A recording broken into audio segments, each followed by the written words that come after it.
Welcome back, everyone. You may be having some issues with your iPhone, specifically your Touch ID iPhone, where for some reason you want to speed it up, and I'll go and showcase to you a couple different ways to do this. Now, the first thing I would recommend doing is to make sure that you have a somewhat newer Touch ID device. If you have like an iPhone 6 or iPhone 5S, it really doesn't matter what you do. Those are, Touch ID 1 devices. And if you're trying to go ahead and, speed it up, going to Touch ID 2, things like the new iPhone SE 2 and every other iPhone that has a home button after these 6, that's the pretty much faster Touch ID, and that's where you're really going to get some better speed improvements. Now, one of the main things you can do to speed any Touch ID up is to actually recalibrate your Touch ID sensor. So you want to make your way over to your settings, you want to go into Touch ID and passcode, and you want to go ahead and, first of all, if you want to delete your existing fingerprint, you can go ahead and do that, but you want to go ahead and set up another fingerprint sensor, set up another fingerprint profile on your iPhone. And most of the time it's going to adapt to your newer fingerprint, but sometimes you may want to go ahead and just do this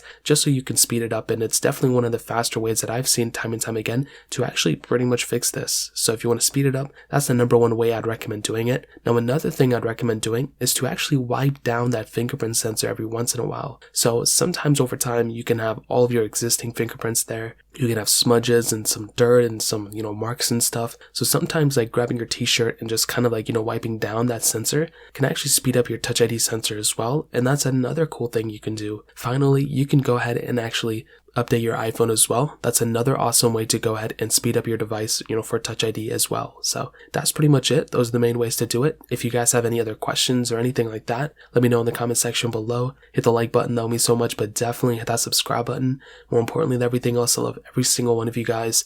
Hopefully I'll catch you guys in the next video. Peace out till then.